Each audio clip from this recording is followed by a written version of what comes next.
O ar no corredor do Hospital da Luz, em Lisboa, estava gelado, quase cortante, mas o frio que me consumia vinha de dentro.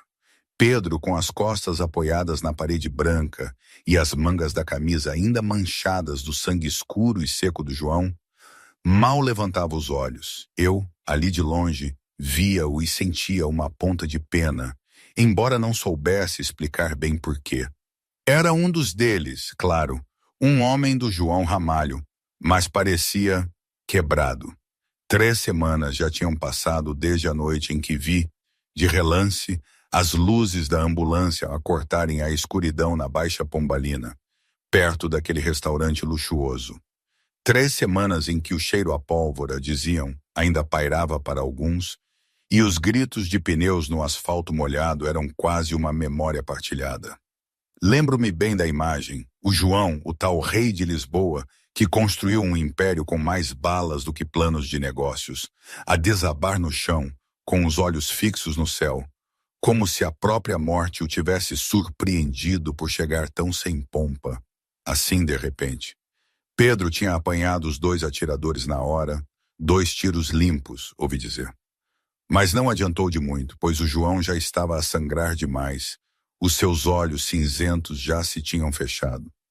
Desde aquela noite, Pedro não tinha saído do hospital, parecia uma sombra a montar guarda.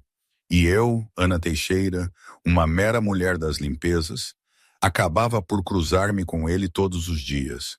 O Tiago, o irmão do João, tinha chegado umas horas antes, assinado uns papéis e subido ao carro sem sequer olhar para dentro do quarto 1847. Era o Tiago, o homem dos fatos impecáveis e do rosto sem emoção, que gerenciava os negócios limpos da família.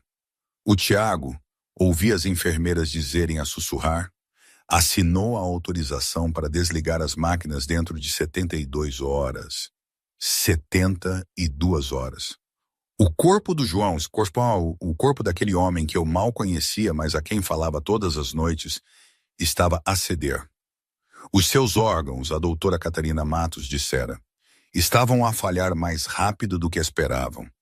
E mesmo que por um milagre ele acordasse, o dano cerebral significaria que nunca mais seria o mesmo homem que Tiago conheceu. Foi assim, num corredor frio de hospital, que o mundo deles, tão diferente do meu, me tocou de uma forma tão estranha. Uma coroa de lírios brancos apareceu mais tarde, umas horas depois dos papéis assinados, mesmo à porta do quarto 1847. Com os mais profundos pêsames, dizia o cartão, com letras itálicas elegantes, do Gianni Almeida. Não estava morto, ainda não, mas já lhe tinham enviado flores fúnebres. Pedro agarrou na coroa com uma mão, o nó dos dedos já ensanguentado de tanto murro na parede, e atirou-a para um caixote do lixo de aço inoxidável, lá no fim do corredor. Pétalas brancas espalharam-se pelo chão, como neve fora de estação. Ele ficou ali, a respirar com dificuldade, e eu pensei na absurda dança do poder que se desenrolava, na vida e na morte, enquanto eu só me preocupava com o próximo turno. Será que no meio de tanta violência e dinheiro, alguém realmente chorava por este homem? O mundo, o deles, continuava a girar, a tramar. O império do João, tão sólido, começou a desmoronar-se assim que a notícia do coma se espalhou, mais rápido que qualquer bala. Gianni Almeida, o mesmo homem que matou o pai do João há 22 anos, sentia o cheiro a sangue. Territórios perdidos, aliados a mudarem de lado. Na primeira semana, 2 territórios foram tomados. Na segunda, 3 antigos aliados, Valente, Ramalho, trocavam de lado sem avisos, deixando de atender às chamadas do Pedro. Na terceira semana, as receitas subterrâneas caíram para menos de metade. Parecia o fim, todos sussurravam. Ninguém vinha por amor, só por medo ou por cálculo. Comentário pessoal. Engraçado como a vida te atira para estas situações. Tipo, aqui estou eu, Ana, a falar-vos disto como se fosse a coisa mais normal do mundo. Mas na verdade, é tudo tão surreal que às vezes me pergunto se não estou num sonho mau. Quer dizer, o João, este tipo poderoso, um rei do submundo, ou lá o que ele era, deitado ali, e eu, a mulher das limpezas, a única pessoa que lhe falava. Quem é que ouvia histórias da filha de uma empregada de limpeza? Ninguém, em circunstâncias normais. Mas o normal nesta vida é um conceito muito estranho. Lembro-me de pensar, tipo, o que é que me levou a fazer isto? A conversar com um corpo, praticamente. Será que era solidão? Ou talvez uma necessidade estúpida de acreditar que, em algum lugar, até mesmo nas sombras mais escuras, a gentileza ainda tinha um lugar? Às vezes, acho que sou eu que sou a maluca, a acreditar nestas coisas de almas e rezas antigas. No meu bairro, lá na Amadora, chamavam a isso coisas de velhas. E talvez fosse. Mas quem é que me havia de salvar, senão eu mesma e a minha fé? Voltando à história, o que é importante é o que acontece quando a vida te aperta e tu sentes que vais desabar. Todas as noites, antes daquelas flores e da assinatura dos papéis, empurrava o meu carrinho para o quarto 1847 e fazia algo que mais ninguém fazia. Falava com ele. Não porque soubesse que era um bilionário rei do crime, nem porque queria alguma coisa dele, mas porque a minha avó me ensinou uma velha reza celta e uma crença simples. A alma consegue ouvir o que o corpo não consegue. Eu mal estava a sobreviver. Uma mãe solteira, irlandesa-americana, a trabalhar em 3 empregos para alimentar a minha Sofia. Trazia cicatrizes no pulso do meu ex-marido abusivo, Rui, que me atirou escada abaixo quando estava grávida de 7 meses. Afogada em $12.400 de dívida médica. A um cheque de ordenado da rua. Tinha todas as razões para manter a cabeça baixa e meter-me na minha vida. Mas, em vez disso, contei a este estranho silencioso sobre as primeiras palavras da minha filha, sobre a lua para a qual Sofia apontava todas as noites, sobre o coelho de peluche de um olho só que encontramos numa loja de segunda mão. No fundo daquele nevoeiro cinzento e infinito do coma dele, o homem mais perigoso de Lisboa agarrava-se à minha voz como um náufrago se agarra a uma corda. Porque as minhas histórias sobre a Sofia eram os únicos pontos de luz a impedir que a mente dele se desvanecesse para sempre. Lembro-me da minha mãe, a Maria. Era a única pessoa que me dizia que eu merecia ser amada. Morreu de cancro da mama quando eu tinha 17 anos, numa cama de hospital barata, num quarto partilhado com 3 pacientes.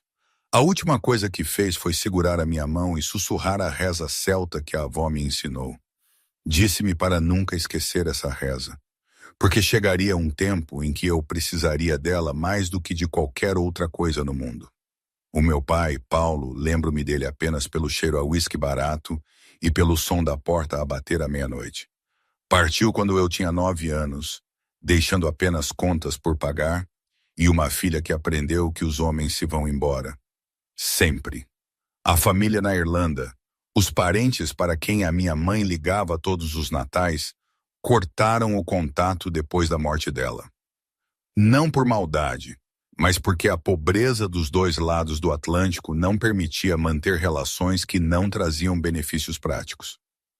Eu tinha 17 anos, sem mãe, abandonada pelo pai, sozinha no mundo. Quando o Rui Morrison apareceu no café onde eu lavava a louça, com um sorriso largo e mãos quentes que me puxaram para perto, eu acreditei que Deus finalmente tinha ouvido as minhas orações.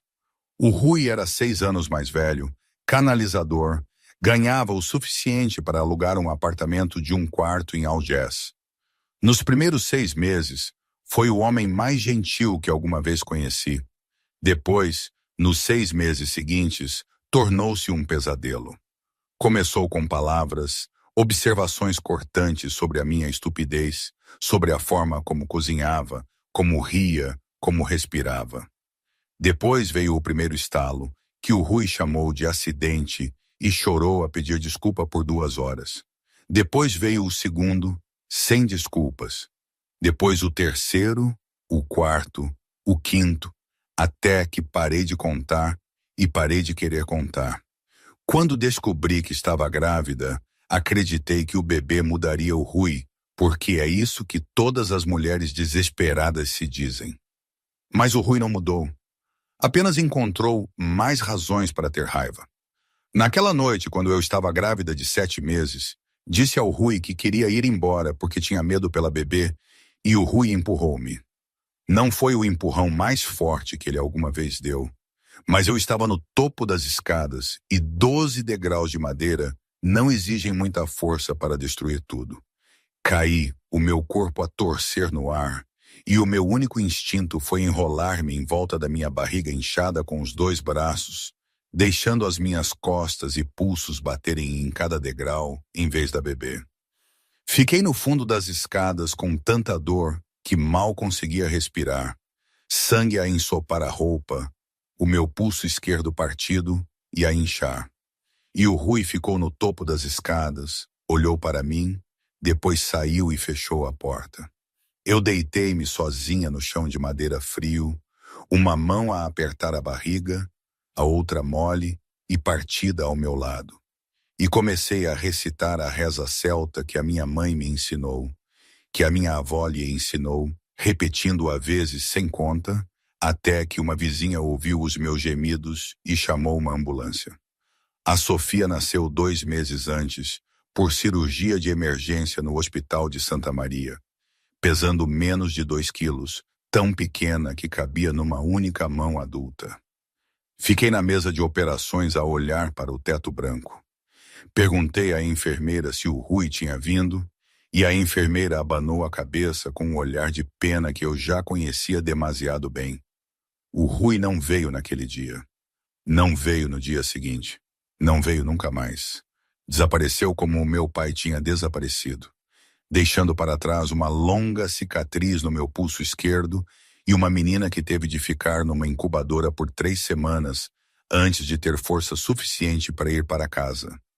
Quando segurei a Sofia pela primeira vez, a bebê era tão pequena que tive medo de a partir só de respirar.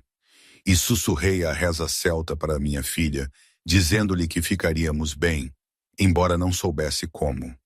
A partir daí, todos os dias acordava às 4 da manhã, dava de comer à Sofia, deitava-a no berço, trabalhava no turno da manhã no hospital, voltava para casa para alimentar, trabalhava no turno da tarde na lavandaria, voltava para a pôr a dormir, depois trabalhava no turno da noite a limpar escritórios.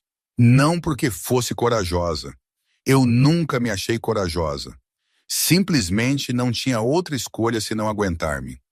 Porque se eu desabasse, a Sofia não teria ninguém e preferia morrer a deixar a minha filha crescer sozinha no mundo, como eu. Enquanto eu, Ana, me levantava todos os dias pela minha filha, lá fora, num lugar onde ninguém a podia alcançar, João Ramalho estava a flutuar. Não como se flutuasse na água ou num sonho, mas a flutuar no nada. Uma vasta extensão cinzenta, sem cima nem baixo, sem antes nem depois, sem dor nem sensação, sem medo nem paz. Havia simplesmente o nada. João não sabia há quanto tempo estava ali, não sabia quem era, nem se estava vivo ou morto, e na maioria das vezes não se importava, porque o nada tinha um poder que a violência nunca teve. Tornava tudo gentilmente insignificante, tão gentil que nem se incomodava em resistir. Às vezes, sons perfuravam o nevoeiro, mas a maioria era vazia e fria. A voz de uma mulher dizia palavras que João não entendia. Algo sobre atividade cerebral, função do tronco cerebral e prognóstico. Uma voz com cheiro a desinfetante e a impotência profissional de alguém habituado a ver pacientes morrerem. A voz de um homem que João sentia ser familiar, mas não conseguia identificar, falava de transições, prazos e decisões. Palavras afiadas como facas a cortar a névoa antes de desaparecerem sem deixar rasto.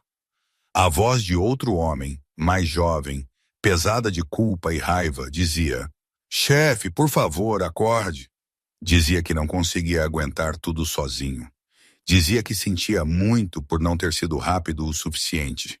E essa voz fazia João sentir-se mais pesado, como se alguém o puxasse para mais fundo em vez de o içar. Depois havia uma quarta voz. Esta era diferente de todas as outras. Não trazia termos médicos, nem cálculos estratégicos, nem culpa ou arrependimento. Esta voz contava histórias. Falava de uma menina que hoje aprendeu uma palavra nova. A palavra era lua. E a criança apontava para o céu e ria. João não sabia o que era a lua, mas a forma como a voz moldava a palavra fazia-o sentir que devia ser algo bonito.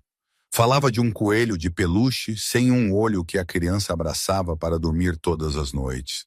Da forma como a menina segurava a mão da mãe na rua e apontava para tudo com um dedo minúsculo, perguntando: "O que é isso?" Vezes sem conta, sem parar.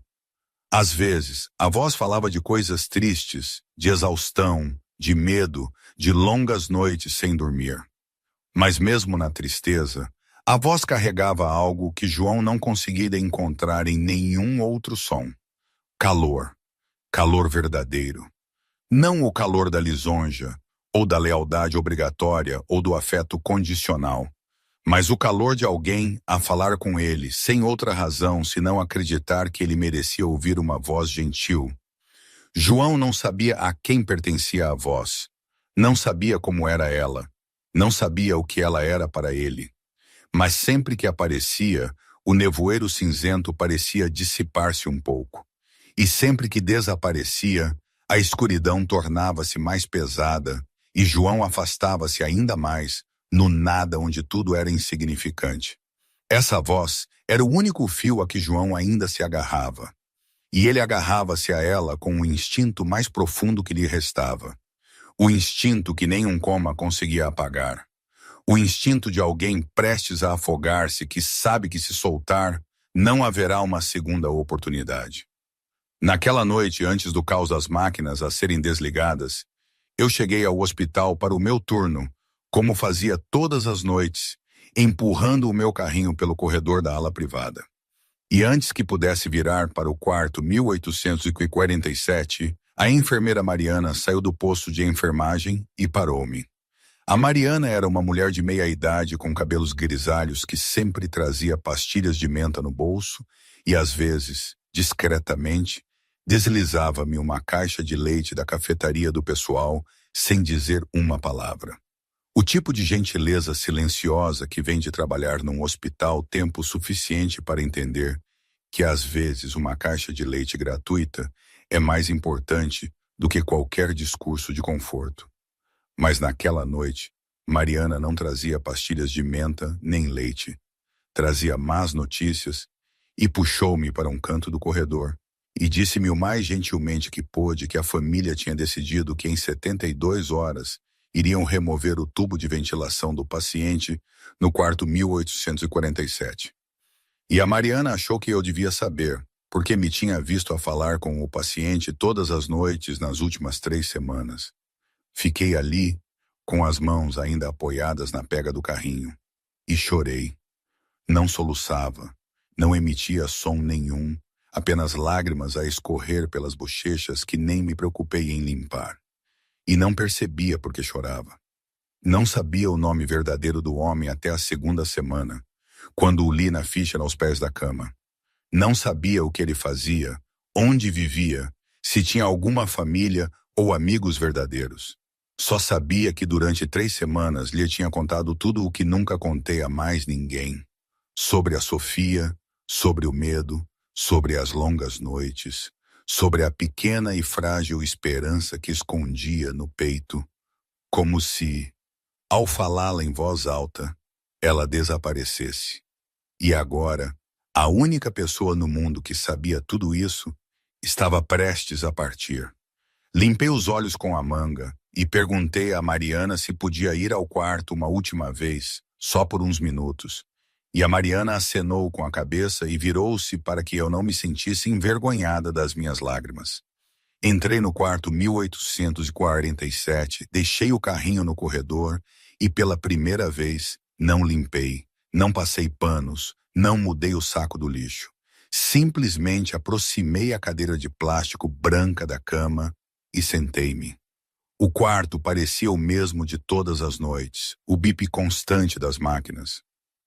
A iluminação suave, o cheiro a desinfetante misturado com roupa lavada. Os dois guardas lá fora não me prestavam atenção. Estavam habituados à pequena mulher das limpezas a empurrar o carrinho para o quarto todas as noites e a empurrá-lo de volta para fora em silêncio. Eu estudei o rosto de João, estudei o mesmo, pela primeira vez desde que comecei a limpar aquele quarto. Ele tinha 36 anos, mas tinha as linhas à volta dos olhos de um homem de 50. E na bochecha esquerda havia uma cicatriz tênue, com cerca de 2 dedos de comprimento, que eu imaginei ser de uma faca. E no pescoço havia outra cicatriz, mais pequena e redonda, da qual eu não queria adivinhar a origem. Mas por baixo dessas cicatrizes, por baixo dos ângulos duros do maxilar e das sobrancelhas, vi um rosto cansado, cansado até aos ossos. O tipo de exaustão que não vinha de 3 semanas em coma, mas de uma vida inteira sem descanso. O tipo de exaustão que eu via todas as manhãs no espelho quando olhava para mim.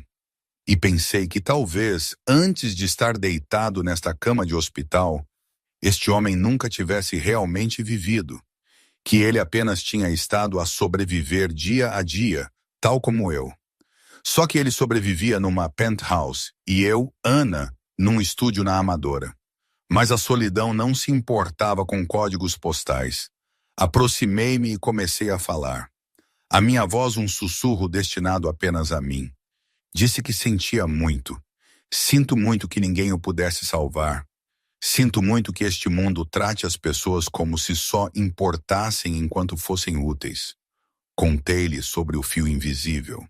Aquilo que a minha avó ensinou à minha mãe e a minha mãe me ensinou. Que cada alma no mundo está ligada por fios que o olho não consegue ver. E quando uma pessoa puxa suavemente um fio noutro lugar, outra pessoa irá senti-lo. E disse que andava a puxar este fio há 3 semanas, e não sabia se ele o sentia, mas esperava que sim. Depois, Ana colocou a mão na testa de João, fechou os olhos e sussurrou a reza celta passada da avó para a mãe e da mãe para ela. Sílabas antigas a fluir suavemente pelo quarto silencioso, como se pertencessem ali, como se estivessem à espera deste exato momento, através de gerações, para serem proferidas. Segurei a mão de João uma última vez, a minha mão áspera e gretada a envolver a dele, maior e mais quente, e segurei-a por muito tempo antes de a largar. Levantei-me e empurrei a cadeira de volta para o seu lugar e saí do quarto sem olhar para trás, porque sabia que se o fizesse não teria forças para partir. Naquele mesmo dia, no fim de semana, por volta da meia-noite, entrei no meu estúdio na Amadora. A lâmpada fluorescente piscou 3 vezes antes de finalmente ficar acesa. Um brilho branco pálido que fazia tudo no quarto parecer pior do que já era, e a realidade já era bastante má. Deixei as chaves na mesinha de aglomerado junto à porta, uma perna apoiada num velho catálogo telefônico. Tirei os meus tênis gastos e fui para a cozinha abrir o frigorífico. Lá dentro, meia caixa de leite perto de expirar, um pedaço de queijo embrulhado em folha de alumínio, 3 ovos e uma garrafa de água filtrada. Fechei o frigorífico suavemente, como se o fechar com mais força pudesse fazer as poucas coisas lá dentro desaparecerem. Ao pé da cama, a Sofia estava sentada no chão, no meio de uma pilha de almofadas e cobertores, abraçada ao coelho de peluche de um olho só, os seus grandes olhos redondos a observar-me.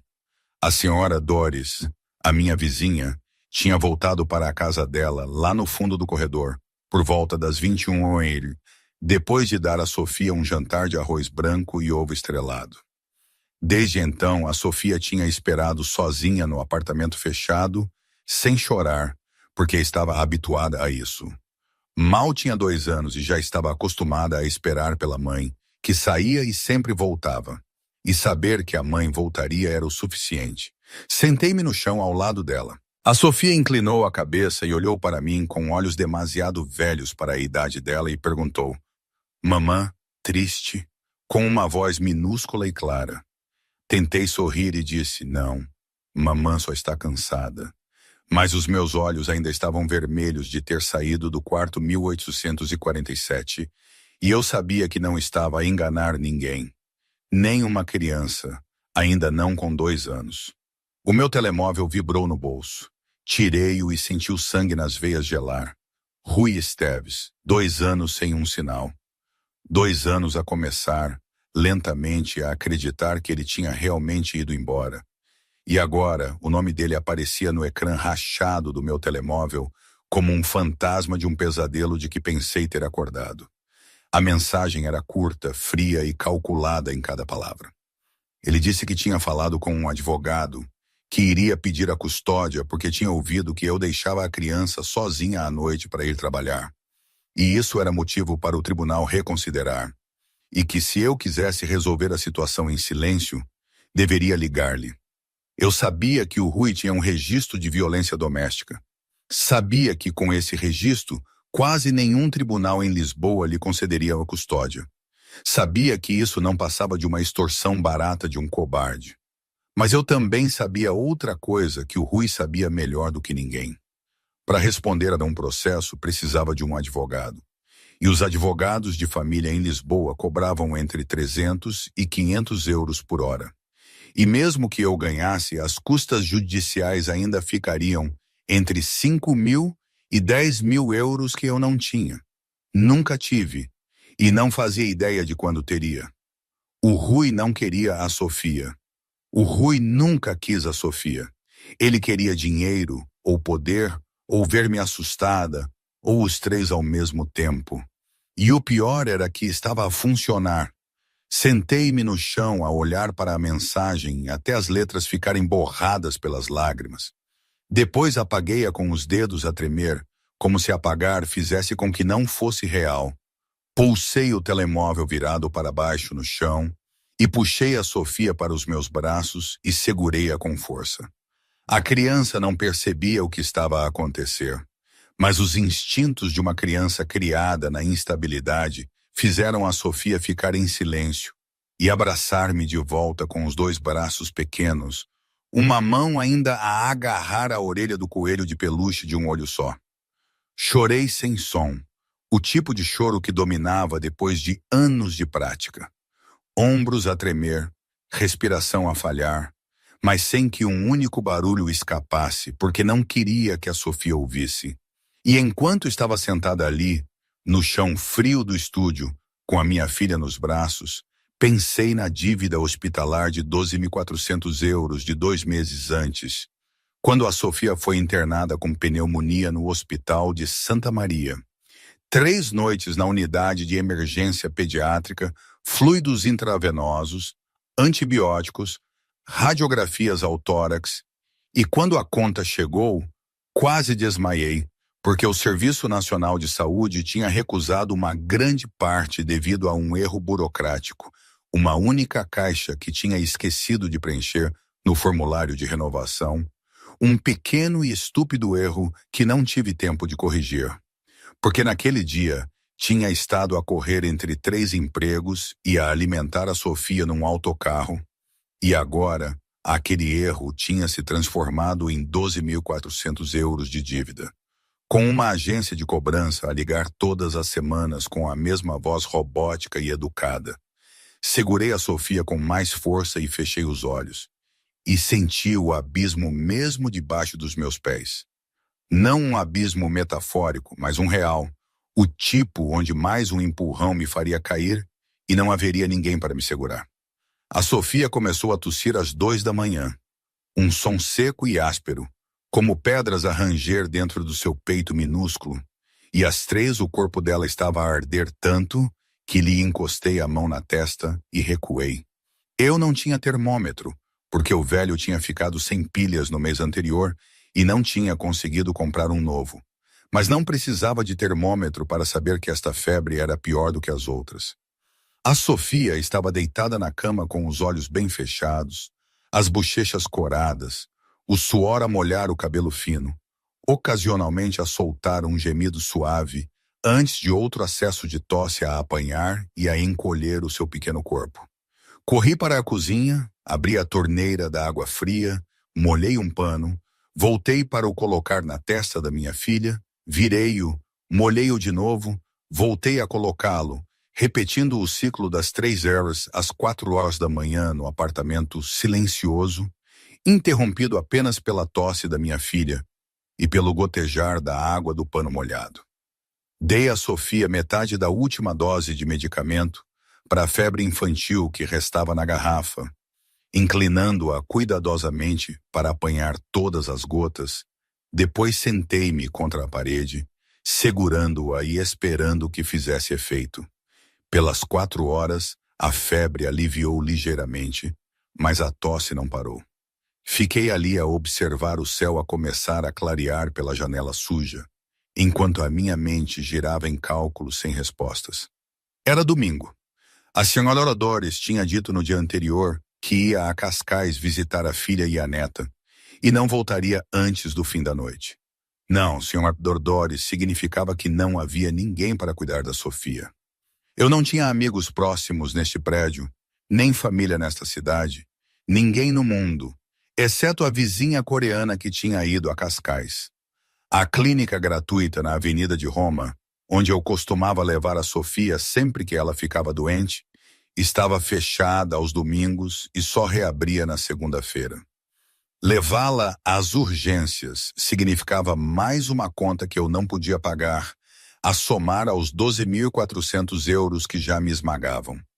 O meu telemóvel vibrou às 4h15. A supervisora do turno do hospital ligou, a voz cansada e suplicante, a dizer que a gripe tinha deitado 3 elementos da equipa de limpeza noturna e que estavam desesperadamente com falta de pessoal, a perguntar se eu podia fazer o turno de domingo das 18 horas às 6 horas da manhã. Eu disse que não podia. A minha filha estava doente. A supervisora ficou em silêncio por um segundo, depois disse as 2 palavras que eu sabia que não podia recusar. Pagamento a dobrar. Fechei os olhos. Pagamento a dobrar por um turno de 12 horas significava o suficiente para cobrir a renda deste mês, da qual o senhorio já me tinha lembrado 2 vezes. Significava o suficiente para comprar medicamento para a febre e antibióticos, se a Sofia precisasse. Significava manter um teto sobre as nossas cabeças por mais 30 dias antes da próxima crise. Significava não ser atirada para um inverno lisboeta com uma criança febril nos braços. Abri os olhos e olhei para a Sofia a dormir na cama, bochechas ainda vermelhas, uma mão a agarrar a orelha do coelho de peluche de um olho só, a respiração pesada, mas mais estável agora que o medicamento tinha feito efeito. Disse à supervisora que iria. Depois sentei-me na beira da cama por um longo tempo a observar a minha filha a dormir, odiando-me pela decisão, mas sabendo que na verdade não era uma decisão.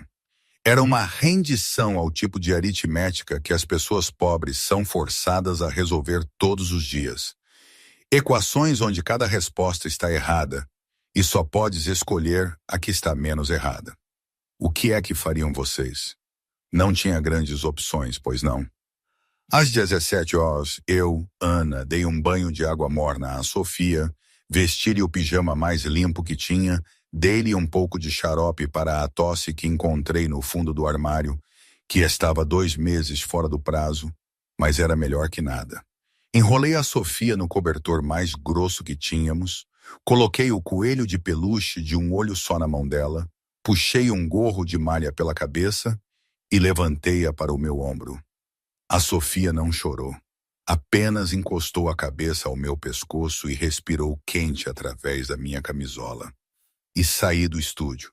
Tranquei a porta, desci 5 lances de escadas porque o elevador estava avariado desde a semana anterior, saí para a rua, apanhei um autocarro no frio de fevereiro que cortava os nossos rostos e dirigi-me ao Hospital da Luz com a minha filha doente nos braços e nada mais no bolso do casaco senão a chave do apartamento e o meu crachá de funcionária da limpeza. Cheguei ao hospital às 18 horas, a levar a Sofia nos braços e a entrar pela porta dos funcionários, nas traseiras do edifício, para evitar ser vista. E a primeira coisa que fiz foi ir para a sala de descanso do pessoal, na cave, uma pequena divisão com 2 bancos verdes de vinil, uma velha mesa de madeira, um micro-ondas e uma máquina de café que alguém tinha usado no turno anterior e se tinha esquecido de esvaziar. Estendi o cobertor que tinha trazido sobre o banco, encostado à parede. Suavemente deitei a Sofia, apoiei a cabeça dela numa jaqueta dobrada como almofada, coloquei o coelho de peluche de um olho só nos seus braços, depois afastei-me e olhei para ela. A Sofia estava encolhida no banco, tão pequena que mais de metade dele ainda estava vazio, as bochechas coradas pela febre, a respiração ainda pesada. Mas tinha adormecido no autocarro e não tinha acordado. Respirei fundo e subi para picar o ponto. E a partir desse momento, a batalha entre a mãe e a mulher das limpezas começou. Limpei quartos no 3º andar a cada 15 minutos, deixando a esfregona de lado e correndo para a cave para verificar a Sofia, depois correndo de volta para continuar. Limpei quartos no 5º andar, 15 minutos a descer, 15 minutos a subir, as minhas pernas a doerem das escadas. Mas não me atrevia a apanhar o elevador com medo de encontrar um supervisor e ter de explicar por que estava ofegante e a suar pela roupa no meio do inverno. Cada vez que abria a porta da sala de descanso, prendia a respiração até ver a Sofia ainda deitada, ainda a respirar, ainda a agarrar o coelho de peluche, e cada vez tinha de lutar contra o instinto de a pegar e correr para casa. Pelas 21 horas, a Sofia acordou e começou a chorar baixinho. A febre subiu novamente. O rostinho dela a arder, os olhos vítreos e desfocados, e começou a chamar mamã com uma voz frágil, repetindo-o como uma reza, onde a única palavra que sabia era o nome da mãe. Eu corri para baixo e peguei nela, limpei-lhe o rosto, as mãos e os pés com um pano úmido, dei-lhe água morna de uma garrafa e sentei-me a embalá-la até a Sofia voltar a adormecer. Depois deitei-a de novo e corri de volta para cima para continuar a limpar. Uma noite, outra colega da limpeza passou pela sala de descanso e viu a Sofia, mas não disse nada.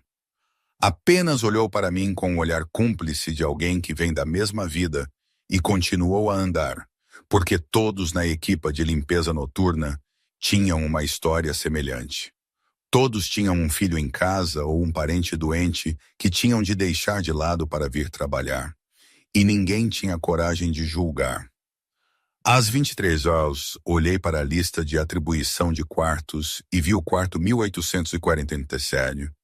Fiquei a olhar para aquele número por muito tempo, lembrando-me que na noite seguinte, quando as 72 horas terminassem, aquele quarto estaria vazio, os lençóis trocados, as máquinas removidas, e o homem com quem tinha falado durante 3 semanas já não estaria lá. Esta seria a última vez que limparia aquele quarto enquanto ele ainda respirava. Olhei para a escadaria em direção à cave, pensei na Sofia deitada lá sozinha com febre e o seu coelho de peluche, e decidi que não podia deixá-la sozinha por mais tempo, nem mais um minuto. Que perder o emprego não importava, ser despedida não importava. Eu não ia deixar a minha filha deitada sozinha numa sala de descanso fria do hospital enquanto passava esfregona. Corri para baixo e levantei a Sofia, a criança a arder, e mole contra o meu ombro. Depois levei-a para a ala privada, empurrando o carrinho de limpeza com uma mão e segurando a minha filha com a outra. Quando cheguei ao quarto 1847, os 2 guardas noturnos olharam para mim e depois para a criança no meu ombro. Eu tinha limpado aquele quarto todas as noites durante 3 semanas. Eles conheciam o meu rosto, sabiam que eu era inofensiva, E o guarda mais velho olhou para a criança e dormir e desviou-se o suficiente para me deixar passar sem dizer uma palavra. Entrei no quarto 1847 pela última vez. E o quarto era o mesmo de todas as noites. O bip constante das máquinas, a contagem decrescente do tempo que João Ramalho tinha. A luz âmbar suave, a quietude tão profunda que conseguia ouvir a respiração pesada da Sofia contra o meu ombro, misturando-se com o ritmo dos monitores como duas melodias desajustadas, acidentalmente a tocar a mesma canção.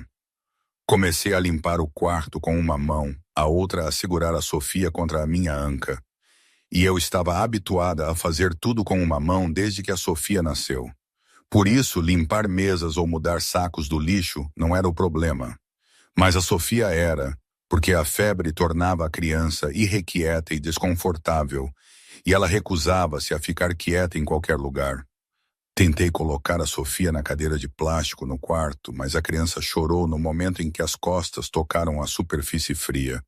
Chorou mais alto quando a coloquei no sofá de visitas e gritou quando tentei tapar o chão com um cobertor. O choro seco e áspero de uma criança febril rasgava o quarto silencioso e fazia-me entrar em pânico, porque eu sabia que se os guardas lá fora ouvissem, eu estaria em apuros. E se um supervisor descobrisse que eu tinha trazido uma criança doente para o quarto de um paciente, eu seria despedida na hora. Fiquei no meio do quarto com a Sofia a chorar nos meus braços.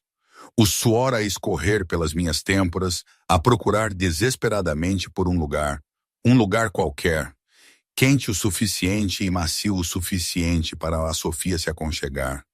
E os meus olhos pousaram no João. Ele estava ali, na cama de hospital, o peito a subir e a descer firmemente com o ventilador, o seu corpo grande e quente debaixo dos lençóis brancos. E eu sabia que era o pensamento mais imprudente que alguma vez tivera. Mas não tinha outra escolha. Sussurrei um pedido de desculpa e gentilmente coloquei a Sofia no peito do João, apenas para descansar os meus braços por 1 minuto. Apenas 1 minuto, enquanto limpava a mesa e a pegaria de imediato. A Sofia tocou no peito do João e parou de chorar. Não acalmou lentamente, mas parou instantaneamente, como se um interruptor tivesse sido desligado. O choro cortou-se a meio do som e foi substituído pelo silêncio. A criança ficou ali por 1 segundo, depois outro, depois encolheu-se lentamente para dentro como um gatinho a encontrar calor, pressionando a sua bochecha quente de febre contra o peito do João, logo acima do seu coração, as suas mãos minúsculas a agarrarem o tecido da bata do hospital dele. E pela primeira vez em todo o tema, a Sofia dormiu. Dormiu mesmo. A respiração a abrandar e a regularizar-se, o rosto a relaxar da dor, como se o peito deste homem em coma fosse o lugar mais seguro que ela alguma vez conhecera. Fiquei imóvel, com medo de respirar. Esperei 10 segundos, 20. Depois inclinei-me para levantar a Sofia. E no momento em que a minha mão tocou na criança, a Sofia gritou de novo, instantânea e reflexivamente, e eu apressadamente coloquei-a de volta no peito do João. E a criança ficou em silêncio, encolheu-se, agarrou a bata dormindo. Tentei uma terceira vez, levantei-a, chorou, deitei-a, silêncio. Uma quarta vez, levantei-a, chorou, deitei-a, silêncio. Não me atrevi a tentar uma quinta. Puxei uma cadeira para o lado da cama, os meus olhos nunca se afastando da Sofia a dormir no peito do João, a proteger a cena como um milagre que eu não entendia e não me atrevia a acreditar. Quando tive a certeza de que a Sofia estava profundamente a dormir e segura, comecei a contar histórias como fazia todas as noites, a minha voz um sussurro apenas alto o suficiente para eu me ouvir, a contar-lhes aos dois, a criança a dormir no peito e ao homem a afundar-se na escuridão por baixo. Disse que aquele dia tinha sido o pior de uma longa série de dias maus. Falei da febre da Sofia, do autocarro noturno no frio, da impotência de não conseguir proteger a minha filha de coisas tão simples como a doença e a pobreza. Depois, falei da lua para a qual a Sofia apontava todas as noites no caminho para casa, de como a criança dizia lua de forma clara e orgulhosa, como se fosse a palavra mais importante do mundo. E disse que talvez, para a Sofia, realmente fosse, porque a lua estava sempre lá. Todas as noites estava lá. Nunca partia. 1 hora passou, depois 2, e eu fiquei ali a contar histórias. E não notei logo, mas algo no quarto estava a mudar. O bip do monitor cardíaco começou a alterar-se. Já não era o ritmo plano e constante de todas as outras noites, mas um pouco mais rápido. Só um pouco. Depois abrandava, depois acelerava de novo, como se o coração estivesse a tentar lembrar-se de como bater por si próprio, em vez de sob o comando da máquina. Levantei os olhos para o monitor, no início, pensando que os meus olhos estavam a ficar turvos de exaustão. Mas não, a linha da frequência cardíaca estava a ondular de forma diferente e os números da pressão arterial estavam a subir. Nas profundezas do nevoeiro cinzento e infinito, João sentiu algo que não sentia há 3 semanas. Algo repousava no seu peito. Leve, quase imperceptível, mas quente. Verdadeiramente quente. Não o calor vago da memória ou da alucinação, mas calor com peso, com ritmo, com respiração. Um pequeno batimento cardíaco tremulava contra ele, o dobro da velocidade do seu.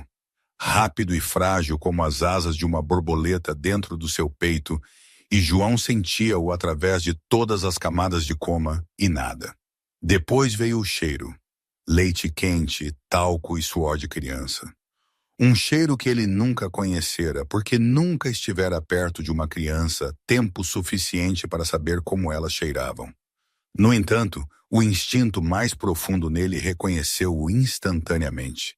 Depois veio a mão, uma mão minúscula a agarrar a sua bata com o aperto fraco, mas determinado, de uma criança a dormir. E esse aperto puxou João em direção à luz mais poderosamente do que qualquer droga ou tecnologia médica alguma vez inventada. Pela primeira vez em 3 semanas, João não apenas ouviu, mas sentiu. Não apenas flutuou, mas agarrou-se. Não apenas existiu no nada, mas quis sair dele.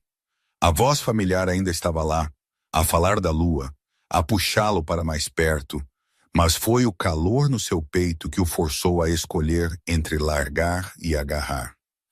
Às 4 da manhã, o dedo indicador da mão direita de João Ramalho mexeu-se. Um pequeno movimento, demasiado subtil para notar, a menos que alguém estivesse a observar de perto, mas eu estava a segurar a mão dele e senti-o. Prendi a respiração, o coração a disparar, os meus olhos fixos na mão dele, à espera, e o dedo mexeu-se de novo. Depois, a mão toda fechou-se suavemente à volta do meu dedo. Eu, Ana, carreguei no botão de chamada com a mão livre, a outra recusando-se a soltar. E então João abriu os olhos. Os olhos de João Ramalho abriram-se pela primeira vez em 3 semanas. E o mundo que viu não era um teto branco ou luzes fortes do hospital, mas um caos borrado e sem forma, como olhar através de água turva. Tudo a fundir-se em faixas sem sentido de luz e sombra. Ele não sabia onde estava, não sabia quem era, não sabia quanto tempo tinha passado, e o seu corpo sentia-se pesado como chumbo. Cada movimento dos dedos exigia um esforço que ele não tinha a certeza de possuir, mas sentiu 2 coisas mais claramente do que qualquer imagem diante dos seus olhos: o calor no seu peito e a voz ao seu lado. A sua visão focou-se lentamente, e a primeira coisa que João viu claramente foi uma fina coroa de cabelo castanho claro logo abaixo do seu queixo, uma cabeça minúscula a repousar no seu peito, uma pequena mão, não maior do que metade da sua palma, a agarrar a beira da sua bata do hospital, uma criança, A criança das histórias que a voz lhe contava todas as noites. João não sabia o nome dela, não sabia como ela era até este momento, mas sabia que esta era a criança que amava a lua, a criança que dormia a agarrar um coelho de peluche de um olho só, a criança que aquela voz amava mais do que qualquer coisa no mundo. E de alguma forma aquela criança estava deitada no seu peito e a sua respiração leve era o fio que o tinha puxado de volta do nada. João moveu os olhos para o lado e viu-me, a mulher sentada na cadeira de plástico branca ao lado da cama. Cabelo ruivo e fino, apanhado apressadamente, olhos verdes inchados e vermelhos, lágrimas a escorrer pelas minhas bochechas. Não me preocupei em limpar, apenas a olhar para ele com incredulidade, a dona da voz. João tentou falar, mas a garganta estava seca e rígida depois de 3 semanas de desuso, e os lábios apenas se moveram sem som. Eu, Ana, carreguei no botão de chamada da enfermeira de novo, desta vez repetidamente, e em menos de 1 minuto, o quarto silencioso transformou-se numa tempestade. A enfermeira de serviço correu para dentro. Viu os olhos abertos de João, congelou por 1 segundo em incredulidade. Depois virou-se e correu para o corredor, a gritar pelo médico assistente. Outra enfermeira correu, depois 2, depois 3. As luzes acenderam-se com mais brilho. Alguém trouxe um carrinho de equipamento. Alguém verificou os monitores. Alguém ligou para a doutora Catarina Matos em casa às 4 da manhã, com uma voz trêmula a dizer: Doutora, o paciente do quarto 1847 está acordado. Sim, realmente acordado, olhos abertos e responsivo. No caos, uma enfermeira notou a Sofia deitada no peito de João e avançou para retirar a criança, porque aquilo era uma violação grave. Uma criança não identificada na cama de um paciente de cuidados intensivos. E quando a mão dela deslizou debaixo da Sofia, a mão de João levantou-se lenta, a tremer, fraca ao ponto de mal ter força, mas deliberada e clara. A sua mão pousou nas costas da Sofia, protegendo-a, segurando-a ali, e os seus olhos cinzentos e turvos fixaram-se na enfermeira com um olhar que, mesmo de uma cama de hospital depois de 3 semanas em coma, a fez parar e recuar. Foi o primeiro movimento consciente de João Ramalho em 3 semanas. E ele usou-o não para tocar o seu próprio rosto, não para alcançar o botão de chamada, não para fazer nada por si mesmo, mas para manter uma criança que nunca conhecera em segurança no seu peito. A Sofia não acordou. Dormiu durante o caos, durante os passos a correr e as vozes urgentes e as luzes fortes. Ainda encolhida no peito do João com a mão a agarrar a sua bata, e a mão dele, 4 vezes o tamanho da dela, repousava nas suas costas como uma promessa que ele ainda não estava suficientemente acordado para entender, mas que estava a fazer. Os 2 guardas lá fora ouviram a comoção e entraram com as armas em punho. Viram os olhos do chefe abertos e o mais velho recuou imediatamente para o corredor e tirou o telemóvel para ligar ao Pedro Souza. O mundo estava prestes a mudar. De novo. E hoje, não sei bem. Às vezes penso que foi a melhor coisa que me podia ter acontecido. Outras vezes penso que cometi um erro ou que tudo foi uma loucura completa. Não havia garantias. Nunca há, não é? A vida não é um conto de fadas onde o para sempre significa que todos os problemas desaparecem. As cicatrizes do Rui ainda doem. A dívida ainda existe. A amadora continua a ser a amadora. Mas a Sofia está bem. E aquele homem, João, a sua presença trouxe uma reviravolta que eu, Ana, nunca poderia ter imaginado. É complicado. Tudo muito. Mas é a minha vida. E por enquanto, é o que temos. O ar no corredor do Hospital da Luz em Lisboa estava gelado, quase cortante, mas o frio que me consumia vinha de dentro. Pedro, com as costas apoiadas na parede branca e as mangas da camisa ainda manchadas do sangue escuro e seco do João. Mal levantava os olhos. Eu, ali de longe, via-o e sentia uma ponta de pena, embora não soubesse explicar bem porquê. Era um dos deles, claro, um homem do João Ramalho, mas parecia quebrado. 3 semanas já tinham passado desde a noite em que vi, de relance, as luzes da ambulância a cortarem a escuridão na Baixa Pombalina, perto daquele restaurante luxuoso. 3 semanas em que o cheiro a pólvora, diziam, ainda pairava para alguns, e os gritos de pneus no asfalto molhado eram quase uma memória partilhada. Lembro-me bem da imagem. O João, o tal rei de Lisboa, que construiu um império com mais balas do que planos de negócios, a desabar no chão, com os olhos fixos no céu, como se a própria morte o tivesse surpreendido por chegar tão sem pompa assim. De repente, Pedro tinha apanhado os 2 atiradores na hora. 2 tiros limpos, ouvi dizer. Mas não adiantou de muito, pois o João já estava a sangrar demais. Os seus olhos cinzentos já se tinham fechado. Desde aquela noite, Pedro não tinha saído do hospital. Parecia uma sombra a montar guarda. E eu, Ana Teixeira, uma mera mulher das limpezas, acabava por cruzar-me com ele todos os dias. O Tiago, o irmão do João, tinha chegado umas horas antes, assinado uns papéis e subido ao carro sem sequer olhar para dentro do quarto 1847. Era o Tiago, o homem dos fatos impecáveis e do rosto sem emoção, que gerenciava os negócios limpos da família. O Tiago, ouvi as enfermeiras dizerem a sussurrar, assinou a autorização para desligar as máquinas dentro de 72 horas. 72 horas. O corpo do João, o corpo daquele homem que eu mal conhecia, mas a quem falava todas as noites, estava a ceder. Os seus órgãos, a doutora Catarina Matos dissera, estavam a falhar mais rápido do que esperavam. E mesmo que por um milagre ele acordasse, o dano cerebral significaria que nunca mais seria o mesmo homem que Tiago conheceu. Foi assim, num corredor frio de hospital, que o mundo deles, tão diferente do meu, me tocou de uma forma tão estranha.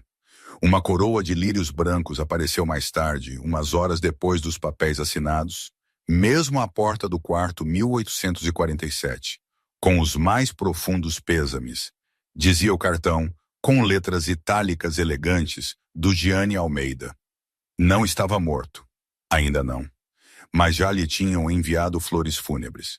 Pedro agarrou na coroa com uma mão, o nó dos dedos já ensanguentado de tanto murro na parede, e atirou-a para um caixote do lixo de aço inoxidável, lá no fim do corredor. Pétalas brancas espalharam-se pelo chão, como neve fora de estação. Ele ficou ali, a respirar com dificuldade, e eu pensei na absurda dança do poder que se desenrolava, na vida e na morte, enquanto eu só me preocupava com o próximo turno. Será que no meio de tanta violência e dinheiro, alguém realmente chorava por este homem? O mundo, o deles, continuava a girar, a tramar. O império do João, tão sólido, começou a desmoronar-se assim que a notícia do coma se espalhou, mais rápido que qualquer bala. Gianni Almeida, o mesmo homem que matou o pai do João há 22 anos, sentia o cheiro a sangue. Territórios perdidos, aliados a mudarem de lado. Na primeira semana, 2 territórios foram tomados. Na segunda, 3 antigos aliados, Valente, Ramalho, trocavam de lado sem avisos, deixando de atender às chamadas do Pedro. Na terceira semana, as receitas subterrâneas caíram para menos de metade. Parecia o fim, todos sussurravam. Ninguém vinha por amor, só por medo ou por cálculo. Engraçado como a vida te atira para estas situações. Tipo, aqui estou eu, Ana, a falar-vos disto como se fosse a coisa mais normal do mundo, mas na verdade é tudo tão surreal que às vezes me pergunto se não estou num sonho mau. Quer dizer, o João, este tipo poderoso, um rei do submundo, ou lá o que ele era, deitado ali, e eu, a mulher das limpezas. A única pessoa que lhe falava, Quem é que ouvia histórias da filha de uma empregada de limpeza? Ninguém, em circunstâncias normais. Mas o normal, nesta vida, é um conceito muito estranho. Lembro-me de pensar, tipo, o que é que me levou a fazer isto? A conversar com um corpo, praticamente. Será que era solidão?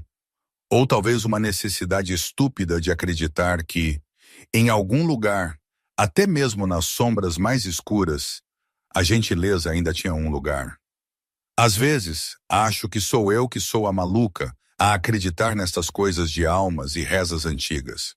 No meu bairro, lá na Amadora, chamavam a isso coisas de velhas. E talvez fosse, mas quem é que me havia de salvar, senão eu mesma e a minha fé? Voltando à história, o que é importante é o que acontece quando a vida te aperta e tu sentes que vais desabar. Todas as noites, antes daquelas flores e da assinatura dos papéis, empurrava o meu carrinho para o quarto 1847 e fazia algo que mais ninguém fazia. Falava com ele, não porque soubesse que era um bilionário rei do crime, nem porque queria alguma coisa dele, mas porque a minha avó me ensinou uma velha reza celta e uma crença simples. A alma consegue ouvir o que o corpo não consegue. Eu mal estava a sobreviver. Uma mãe solteira, irlandesa-americana, a trabalhar em 3 empregos para alimentar a minha Sofia. Trazia cicatrizes no pulso do meu ex-marido abusivo. Rui, que me atirou escada abaixo quando estava grávida de 7 meses. Afogada em 12.400 euros de dívida médica. A um cheque de ordenado da rua. Tinha todas as razões para manter a cabeça baixa e meter-me na minha vida. Mas em vez disso, contei a este estranho silencioso sobre as primeiras palavras da minha filha, sobre a lua para a qual Sofia apontava todas as noites, sobre o coelho de peluche de um olho só que encontramos numa loja de segunda mão. No fundo daquele nevoeiro cinzento e infinito do coma dele, o homem mais perigoso de Lisboa agarrava-se à minha voz como um náufrago se agarra a uma corda. Porque as minhas histórias sobre a Sofia eram os únicos pontos de luz a impedir que a mente dele se desvanecesse para sempre. Lembro-me da minha mãe, a Maria. Era a única pessoa que me dizia que eu merecia ser amada. Morreu de cancro da mama quando eu tinha 17 anos, numa cama de hospital barata, num quarto partilhado com 3 pacientes. A última coisa que fez foi segurar a minha mão e sussurrar a reza celta que a avó me ensinou. Disse-me para nunca esquecer essa reza, porque chegaria um tempo em que eu precisaria dela mais do que de qualquer outra coisa no mundo. O meu pai, Paulo, lembro-me dele apenas pelo cheiro a uísque barato e pelo som da porta a bater à meia-noite. Partiu quando eu tinha 9 anos, deixando apenas contas por pagar e uma filha que aprendeu que os homens se vão embora. Sempre. A família na Irlanda, os parentes para quem a minha mãe ligava todos os natais, cortaram o contato depois da morte dela. Não por maldade, mas porque a pobreza dos 2 lados do Atlântico não permitia manter relações que não traziam benefícios práticos. Eu tinha 17 anos, sem mãe, abandonada pelo pai, sozinha no mundo. Quando o Rui Morrison apareceu no café onde eu lavava a louça, com um sorriso largo e mãos quentes que me puxaram para perto, eu acreditei que Deus finalmente tinha ouvido as minhas orações. O Rui era 6 anos mais velho, canalizador, ganhava o suficiente para alugar um apartamento de 1 quarto em Algés. Nos primeiros 6 meses, foi o homem mais gentil que alguma vez conheci. Depois, nos 6 meses seguintes, tornou-se um pesadelo. Começou com palavras, observações cortantes sobre a minha estupidez, sobre a forma como cozinhava, como ria, como respirava. Depois veio o primeiro estalo, que o Rui chamou de acidente, e chorou a pedir desculpa por 2 horas. Depois veio o segundo, sem desculpas. Depois o terceiro, o quarto, o quinto, até que parei de contar e parei de querer contar. Quando descobri que estava grávida, acreditei que o bebê mudaria o Rui, porque é isso que todas as mulheres desesperadas se dizem. Mas o Rui não mudou. Apenas encontrou mais razões para ter raiva. Naquela noite, quando eu estava grávida de 7 meses, disse ao Rui que queria ir embora porque tinha medo pela bebê. E o Rui empurrou-me. Não foi o empurrão mais forte que ele alguma vez deu, mas eu estava no topo das escadas e 12 degraus de madeira não exigem muita força para destruir tudo. Caí, o meu corpo a torcer no ar, e o meu único instinto foi enrolar-me em volta da minha barriga inchada com os 2 braços, deixando as minhas costas e pulsos baterem em cada degrau em vez da bebê. Fiquei no fundo das escadas com tanta dor que mal conseguia respirar. Sangue a ensopar a roupa, o meu pulso esquerdo partido e a inchar. E o Rui ficou no topo das escadas, olhou para mim, depois saiu e fechou a porta. Eu deitei-me sozinha no chão de madeira frio, uma mão a apertar a barriga, a outra mole e partida ao meu lado. E comecei a recitar a reza celta que a minha mãe me ensinou, que a minha avó lhe ensinou, repetindo-a vezes sem conta, até que uma vizinha ouviu os meus gemidos e chamou uma ambulância.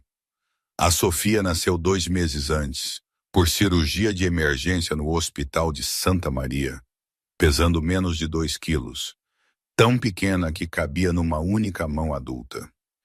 Fiquei na mesa de operações a olhar para o teto branco. Perguntei à enfermeira se o Rui tinha vindo, e a enfermeira abanou a cabeça com um olhar de pena que eu já conhecia demasiado bem. O Rui não veio naquele dia. Não veio no dia seguinte. Não veio nunca mais.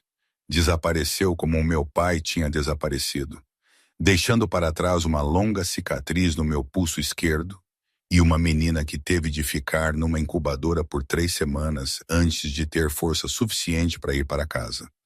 Quando segurei a Sofia pela primeira vez, a bebê era tão pequena que tive medo de a partir só de respirar, e sussurrei a reza celta para minha filha, dizendo-lhe que ficaríamos bem, embora não soubesse como.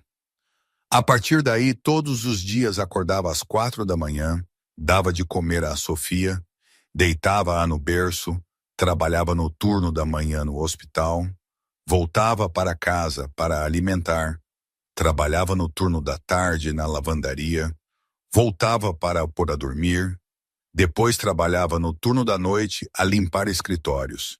Não porque fosse corajosa. Eu nunca me achei corajosa. Simplesmente não tinha outra escolha senão aguentar-me. Porque se eu desabasse, a Sofia não teria ninguém e preferia morrer a deixar a minha filha crescer sozinha no mundo como eu. Enquanto eu, Ana, me levantava todos os dias pela minha filha, lá fora, num lugar onde ninguém a podia alcançar, João Ramalho estava a flutuar. Não como se flutuasse na água ou num sonho, mas a flutuar no nada. Uma vasta extensão cinzenta, sem cima nem baixo, sem antes nem depois, sem dor nem sensação, sem medo nem paz. Havia simplesmente o nada.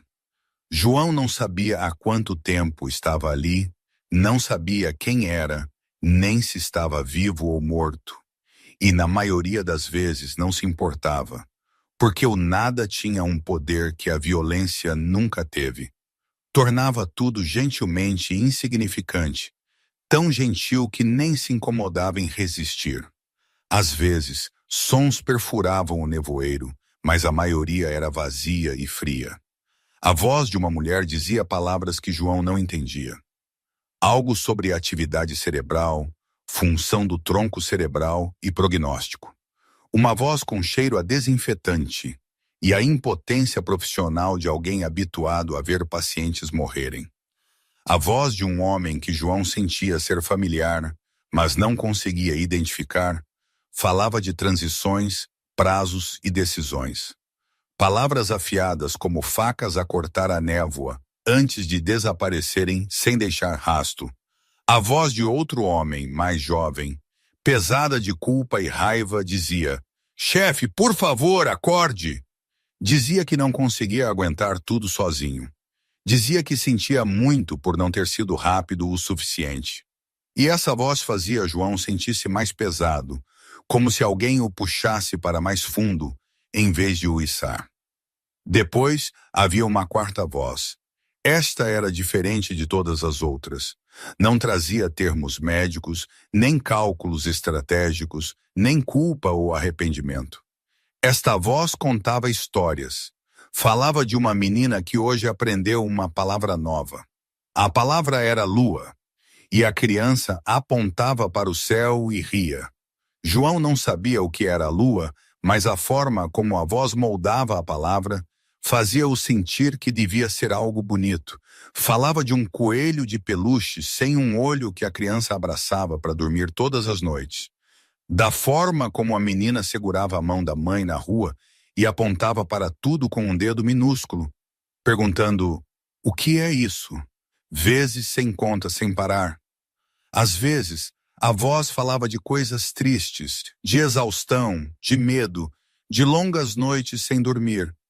Mas mesmo na tristeza, a voz carregava algo que João não conseguia encontrar em nenhum outro som.